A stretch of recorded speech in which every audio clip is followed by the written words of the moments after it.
নমস্কার দর্শক বন্ধুরা, আমি চন্দন ফিল্মি চন্দন চ্যানেলে স্বাগত। আজকে চলে এলাম একটা নতুন মুভি রিভিউ নিয়ে। মুভিটা সত্যি যে মুভিটা দেখে আমাকে সত্যি অভিভূত করেছে এবং সত্যিকার একটা বিস্ময়কর মুভি এবং দেখে অত্যন্ত অত্যন্ত ভালো হয়েছে। আমি তো আপনি তো জানেন যে আমার কোনো ভালো মুভি দেখলে আপনাদের সঙ্গে অবশ্যই শেয়ার করার জন্য আমি অবশ্যই আসবো।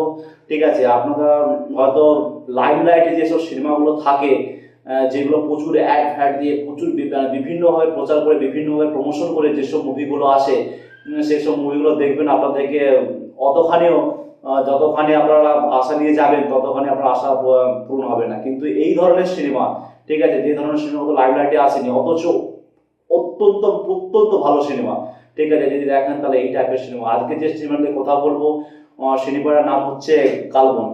এটা হচ্ছে 2024 সালের 4 এপ্রিল মুক্তি পাওয়া মুভি। খুব সুন্দর সিনেমা, সত্যি বলছি, খুব সুন্দর সিনেমার স্টোরিতে যাওয়ার আগে, ঠিক আছে, সিনেমা যা স্টার কাস্ট যাওয়ার আগে সিনেমার কিছু বিশেষ বিশেষ কথা যেটা আপনাদের সঙ্গে আমি শেয়ার করতে চাই, যেটা আমাকে অত্যন্ত ভালো করছে এবং কিছুটা মানে আমার যে এখন যে চলছে বর্তমান পরিস্থিতি যে আছি তার সঙ্গে কিছুটা সঙ্গে একটু কানেকশন আছে। ঠিক আছে, যারা সিনেমা হবে, যখন সিনেমা তখনই মানুষের ভালো লাগে যখন সিনেমার মাধ্যমে মানুষ নিজের জীবনের কিছুটা প্রতিচ্ছবি সেটা দেখতে পায় সিনেমার মাধ্যমে। তখন দেখবেন সেই সব সিনেমা মানুষ যখন যেসব সিনেমা মানুষ রিলেট করতে পারে, নিজের জীবনের সঙ্গে রিলেট করতে পারে, সেই সব সিনেমা খুবই ভালো লাগে। এবং সেই ধরনের সিনেমা আমি এই সিনেমার মধ্যে দিয়ে আমার কিছুটা অংশ, আমার জীবনের কিছুটা অংশ আমি রিলেট করতে পারি, তাই সেই জন্য বলছি। ঠিক আছে, এই মুভির বিশেষ কোনো এক জায়গায়, ঠিক আছে, কোনো এক বয়স্ক ব্যক্তি তার নাতিকে বোঝাচ্ছে, ঠিক আছে, যদিও সে তার সত্যিকারের নাতি নয়, সে তোকে বোঝাচ্ছে যে আমার সারা জীবন আমি একা থেকেছি, ঠিক আছে, আমার জীবনে সব সময় যেটা ছিল সার্কাস। সার্কাস মনে আছে আপনারা ছোটবেলায় সার্কাস কতখানি দেখছেন জানি নি। আমি আমার জীবনের একবারই সার্কাস দেখছি। আমাদের পাশের যে বাস স্ট্যান্ড আছে, মুর্শিদা বাস স্ট্যান্ডে আমি সার্কাস দেখেছিলাম। ঠিক আছে, তখন আগে যে সার্কাসের যে ব্যাপারটা ছিল, যখন ছোট ছোট বাচ্চারা, ঠিক আছে, যে বিনোদনের যে মাধ্যমটা সেটা সার্কাসের মাধ্যমে করে। এখনকার যেমন ছোট ছোট বাচ্চারা বিনোদনের মাধ্যমটা মোবাইল গেম, ঠিক আছে, এইসবের মধ্যে তাদের সময়টা কাটায়। তখনকার দিনে সার্কাস মনে একটা বিশাল জিনিস। তখনও তো ইন্টারনেট আর কিছু আসে না সেই সময়, অন্তত দূরদর্শনটা এসে গেছে, টিভিতে এসে গেছে। টিভিতে শনিবার রবিবার কোনো একটা সিরিয়াল হতো, সেই সময়টা আমি কথা বলছি। সেই সময়কার সার্কাস ব্যাপারটা অনেক আছে। এই মুভিতেও সেরকম ওই ব্যক্তি তার সার্কাসের কথা জীবনে এক্সপ্রেস করতে সার্কাসের এক্সপিরিয়েন্স সেটা শেয়ার করছে। ঠিক আছে, তার জীবনে বিয়েও করেনি, কিছু করেনি, সার্কাস দেখিয়ে দর্শক যখন হাততালি বাজায় তার সেই আনন্দ, সেটা তার মধ্যে তার জীবন গোটাটা কাটিয়েছে। এবং সার্কাসে আরও যে ব্যক্তি কাজ করতো, 10-11 জন যে কাজ করতো, সেটাই তাদের ফ্যামিলি ছিল। সে তার জীবনে কখনো বিয়ের কথা ভাবেনি, এইভাবেই সুখ শান্তিতে কাটছিল। যখন দূরদর্শন, যখন টিভি যখন প্রথম আসলো, দূরদর্শন আসলো, যখন মানুষ টিভিতে চিড়িয়াখানার বিভিন্ন ব্যাপারগুলো দেখতে পাচ্ছে, তখন সার্কাসের যে ব্যাপারটা সেটা আস্তে আস্তে দুঃসাৎ হয়ে যেতে লাগলো। ঠিক আছে, তখন যারা সার্কাসে যারা কাজ করছে, ঠিক আছে, বা সার্কাসে যারা যে পশু, যারা পোল্ট্রেড পশু, তাদের খাবার জোগাতেও মুশকিল হয়ে গেল। এবং যারা সারা জীবন সার্কাস করেছে, ঠিক আছে, সার্কাস ছাড়া কিছুই বোঝেনি, তাদেরও যে পেটের যে অর্থ যে জোগান হতো সেটা প্রায় বন্ধ হয়ে গেছে। তখন তারা সুসাইড করে নিল। ঠিক আছে, সেরকমই আপনারা ভেবে দেখুন, আমারও ছোট্ট একটা দোকান আছে। ঠিক আছে, ছোট্ট দোকান বলতে বলতে এখন সেই দোকানের কথা বললে সবাই হাসাহাসি করে। আমি হচ্ছে যে দোকানে করি সেটা কি হয়, মোবাইলে যে মাইক্রো এসডি আছে, ঠিক আছে, কারণ প্রথমে সিডি, প্রথমে ভিসিআর, তারপরে সিডির পরে মাইক্রো এসডি আসছে। ঠিক আছে, এই মাইক্রো এসডিতে গান করে দিতাম। ফোনে যারা গান শুনতো, ফোনে যে মাইক্রো এসডি ব্যবস্থা আছে তাতে গান করে দিতাম। এবং সেইভাবেই আমি মোটামুটি এইচএস পাস করার পরে আমি ওই কাজই করতাম। এবং ওই কাজই করতে তো আপনাদের জন্য সেটা অবাক লাগবে, আমি ওই কাজ করে পার ডে 1,500 থেকে 2,000 টাকা প্রত্যেক দিনের আমি ইনকাম করতাম। তারপরে ধীরে ধীরে 2012 সালে, আই থিঙ্ক 2012 সালে এয়ারটেল প্রথমে 4G লঞ্চ করলো। তারপরে 2014-তে 4G ততক্ষণে 4G অতখানি প্রভাব ফেলেনি। কিন্তু 2016 সালে যখন আম্বানি যখন জিও লঞ্চ করলো, যখন মানুষের হাতে ফ্রিতে সিম তুলে দিল, তখন ইন্টারনেট যখন হাতে হাতে চলে এলো, তখন বড় ফোনের মার্কেটটাও বড় হলো এবং তার সঙ্গে সঙ্গে মোটামুটি আমার এই মাইক্রো এসডি কার্ডের ব্যাপারটা প্রায় বন্ধের পথেই, বলতে গেলে বন্ধের পথে চলে গেল। ঠিক আছে, যেখানে আমি প্রত্যেকদিন 1,500 থেকে 2,000 টাকা ইনকাম করতাম, সেখানে এখন প্রত্যেকদিন 400 থেকে 300-400 টাকা ইনকাম করাও অনেক বড় ব্যাপার হয়ে দাঁড়িয়েছে। আমার এই কথা বলার অর্থ হচ্ছে এই, ঠিক আছে, এখনকার এই দেশ ডিজিটাল হচ্ছে, দেশ অনেক আগে বেরোচ্ছে, অনেক তাড়াতাড়ি এগোচ্ছে, ঠিক আছে, কিন্তু তাড়াতাড়ি এগোনোর সঙ্গে সঙ্গে কত মানুষ, সরকারকে সেটা খবর রাখে, কত মানুষ বেকার হয়ে যাচ্ছে, কত মানুষের নিজস্ব কাজ চলে যাচ্ছে। হ্যাঁ, দেশ ডিজিটাল হওয়ার ফলে, আধার কার্ড এসে যাওয়ার ফলে, আধার কার্ডে মোবাইল লিঙ্ক হওয়ার ফলে, নেট এসে যাওয়ার ফলে সুবিধাও অনেক হয়েছে, সেটা আমি অস্বীকার করছি না। যা ব্যাংকের প্রধান যে সুবিধাটা হয়েছে সেটা ব্যাংকিং সেক্টরে, ব্যাংকে মোটামুটি টাকা পাঠানোর জন্য, ব্যাংকে কারো পাঠানোর জন্য কোনো লাইনের পর লাইন টাকা যে ট্রানজাকশনের ব্যাপারটা, ঠিক আছে, সেটা খুব সহজেই হয়ে যায়। ঠিক আছে, এই একটা ব্যাপার। আর হচ্ছে যে মোটামুটি সোশ্যাল মিডিয়া, এই নেটে এত করছিল হওয়ার পরে অনেক মানুষ সোশ্যাল মিডিয়া কাজ করে অনেক অর্থ উপার্জন করছে এবং তাদের জীবনে অনেক উন্নতি করছে। ঠিক আছে, এই দুটো তিনটে ছাড়াও যদি আমরা ভাবি, দুটো তিনটে সুবিধা তো অবশ্যই, যেটা অস্বীকার, তার জন্য সরকার ধন্যবাদ, কিন্তু তার সঙ্গে সঙ্গে কত অসুবিধাও মানুষের তৈরি করছে, এটা আপনারা হয়তো জানবেন। ঠিক আছে, আমার তো মোটামুটি নেট আসার পরে আমার ব্যবসা পুরো থপ, যে ব্যবসা প্রতিদিন 1,500 টাকা করে ইনকাম করতাম, সেটা এখন 200, 300, 400 টাকা ইনকাম করেও অসাধ্য হয়ে দাঁড়িয়েছে। মানে কি বলবো, আমাকে বিভিন্ন দিক দিয়ে বিভিন্ন রকম ভাবে আমার সংসার চালানোর জন্য বিভিন্ন ইনকাম করতে হচ্ছে। আচ্ছা, আমি এবার বলে দিই যে আমার প্রথম ভিসিডি ছিল, যারা তো সিডি ব্যবসা করতো, সিডির পরে খুব তাড়াতাড়ি এসডি আসলো, মাইক্রো এসডি আসলো, মাইক্রো এসডির পরে খুব ইন্টারনেট আসলো, এরপরে আবার এআই আসছে। এই যে এআই, আর্টিফিশিয়াল ইন্টেলিজেন্স, ঠিক আছে, এটা আসার পরে কত কত কত সেক্টরে কত কত মানুষ জবলেস হয়ে যাবে, সেটা কি জানেন?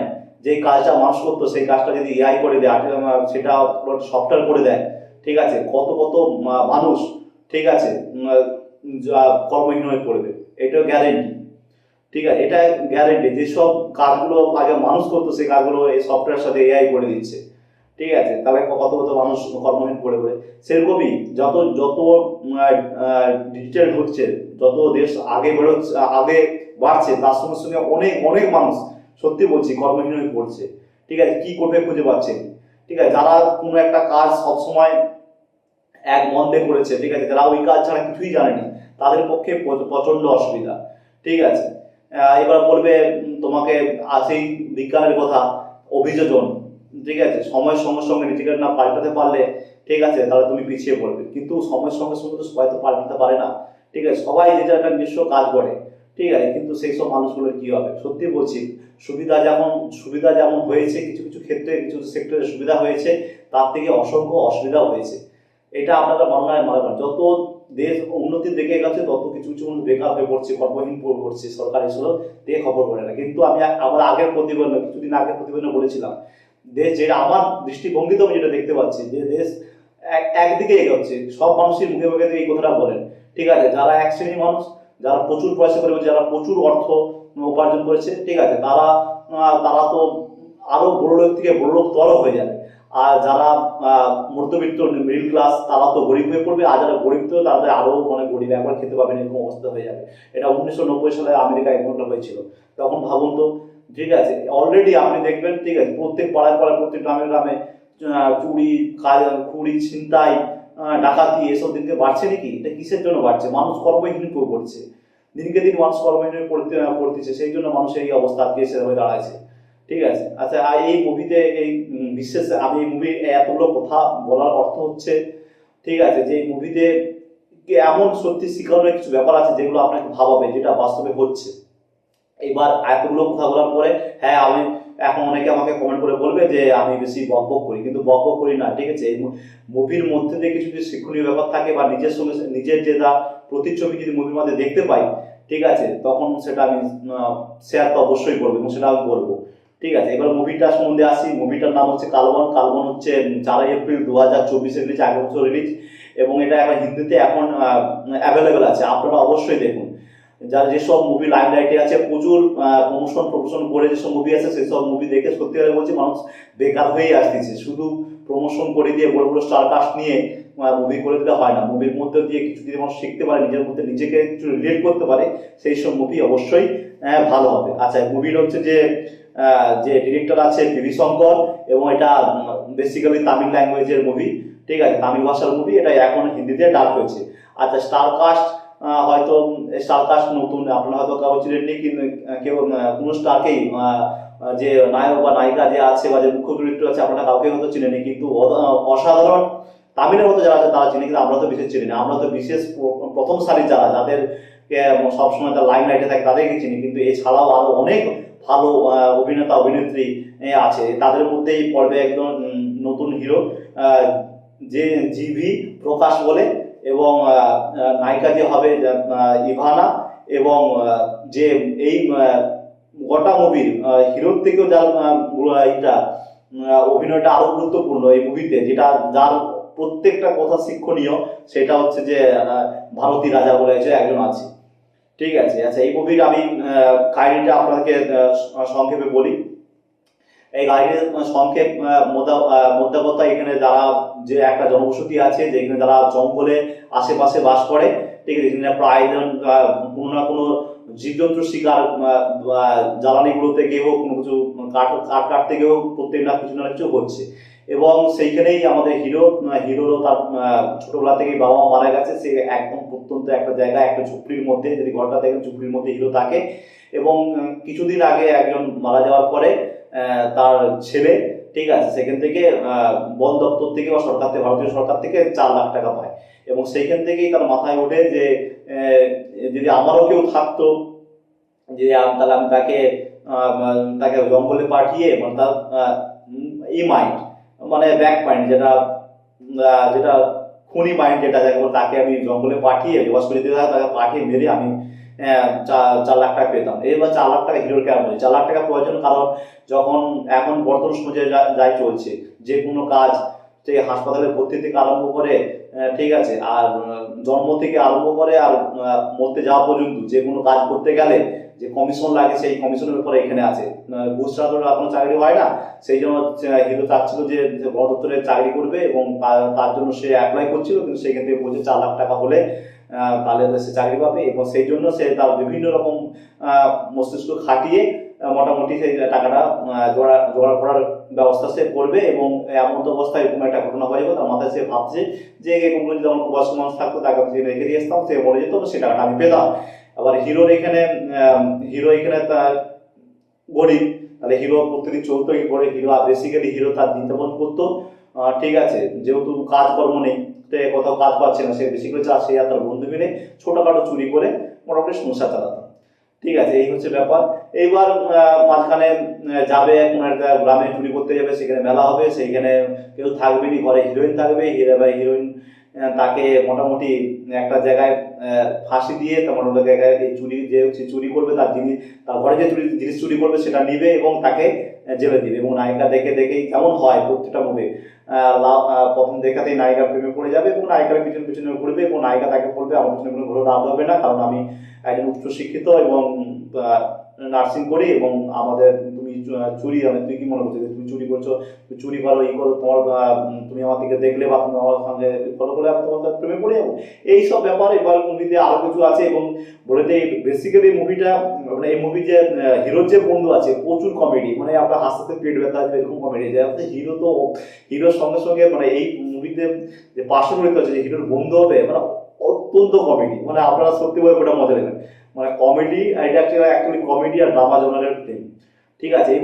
এবার নায়িকা কিছু না বলে একটা জায়গায় চলে যাবে, সেখানে হিরো চলে যাবে, সেইখানেই একটা বৃদ্ধাশ্রমে একটা বৃদ্ধকে দেখতে হবে, যার কোনো নেই, যার আগে পিছনে কেউ নেই, ঠিক আছে। এবং সেইখান থেকে সেই আশ্রমের আছে যারা কেউ ভালো, কেউ সহায়তা ব্যক্তি, সেই ক্ষেত্রে কোনো যদি বয়স্ক বৃদ্ধ বা বয়স্ক বৃদ্ধাকে অ্যাডাপ্ট করতে চায় অ্যাডাপ্ট করতে পারবে। এবং হিরো সেখান থেকে তার ওই কুমস্তিষ্ক নিয়ে যে আমাদের এখানে আশ্রমের পারমিশন নিয়ে, গ্রামের পারমিশন নিয়ে বা কোর্টে গিয়ে পারমিশন নিয়ে সেই ব্যক্তিকে সে ঘরে নিয়ে আসবে। সে কিসের জন্য? তাকে ভালোবেসে নয়, ভালোবাসার দোহাই দিয়ে তাকে নিয়ে আসবে, তাকে বেসিক্যালি তাকে মারার জন্য, জঙ্গলে মেরে যাতে সেই বন দপ্তর থেকে টাকাটা পায় সেই জন্য নিয়ে আসবে।